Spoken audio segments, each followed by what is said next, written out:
ప్రభు అయిన యేసుక్రీస్తు నామములో మీ అందరికీ సమాధానము కలుగునుగాక. Praise Lord. ప్రియమైన దేవుని పిల్లలారా, నా సహోదరి సహోదరులారా, ఈరోజు దేవుని వాగ్దానము హెబ్రీయులకు రాసిన పత్రిక 13వ అధ్యాయము 1వ వచనము. సహోదర ప్రేమ నిలవరముగా ఉండనీయుడి.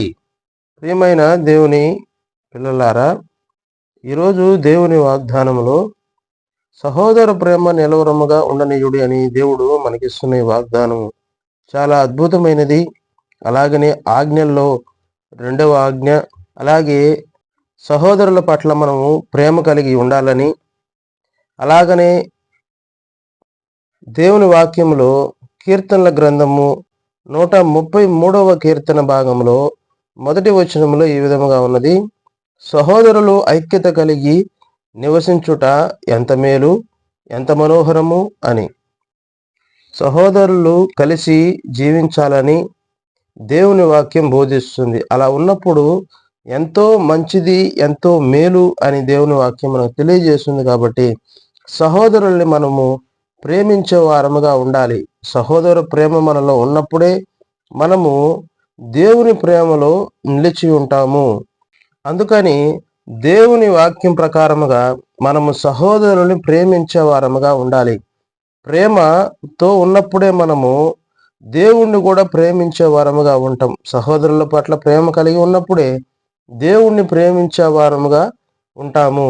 అలాగే చూడండి, యోహాను రాసిన మొదటి పత్రిక 4వ అధ్యాయము 21వ వచనంలో ఈ విధంగా ఉంది: ఎవడైనను నేను దేవుని ప్రేమించుచున్నానని చెప్పి తన సహోదరుని ద్వేషించిన యెడల అతడు అబద్ధికుడగును. తాను చూచిన తన సహోదరుని ప్రేమింపనివాడు తాను చూడని దేవుని ప్రేమింపలేడు. దేవుని ప్రేమించువాడు తన సహోదరుని కూడా ప్రేమింపవలెనని ఆజ్ఞను మనం ఆయన వలన పొంది ఉన్నాము. అంటే రోజు చూస్తున్న మన సహోదరుని మనం ప్రేమించకుండా ఉంటే దేవుణ్ణి ప్రేమిస్తున్నాము అని చెప్తే అది అబద్ధం అవుతుంది. అందుకని మనము మన సహోదరుల్ని ప్రేమించే వారముగా ఉండాలి.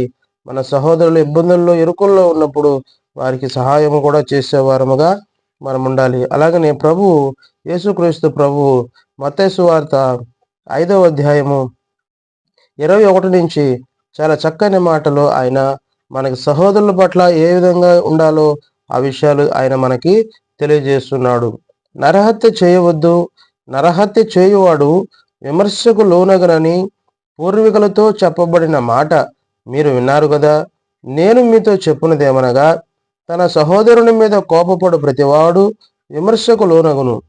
తన సహోదరుని చూచి వ్యర్థుడా అని చెప్పువాడు మహాసభకు లోనగును. ద్రోహి అని చెప్పువాడు నరకాగ్నికి లోనగును. కావున నీవు బలిపీఠమునొద్ద అర్పణము నర్పించుచుండగా నీ మీద నీ సహోదరునికి విరోధమేమైనను కలదని అక్కడ నీకు జ్ఞాపకము వచ్చిన యెడల అక్కడ బలిపీఠము ఎదుటనే నీ అర్పణము విడిచిపెట్టి మొదట వెళ్ళి నీ సహోదరునితో సమాధాన పడుము. అటు తర్వాత వచ్చి నీ అర్పణము నర్పింపుము. సహోదరులారా, సహోదరునిలారా, ఈ మాటలు వింటున్న మీరు సహోదరుల పట్ల మనము ఐక్యత కలిగి జీవించకుండా వారి పట్ల మనం విరోధ భావంగా ఉంటే అది ఎంత ప్రమాదమో దేవుడు ఇక్కడ స్పష్టంగా మనకి తెలియజేశాడు. మనము నరకానికి వెళ్లకుండా ఉండాలన్నా, మనం దేవుడితో సంతోషంగా ఉండాలన్నా మనము సహోదరుల్ని ప్రేమించే వారముగా ఉండాలి. ఆయనిచ్చే కృపను మనము పొందుకోవాలి. సహోదర ప్రేమ నిలవరముగా ఉండనీయుడి.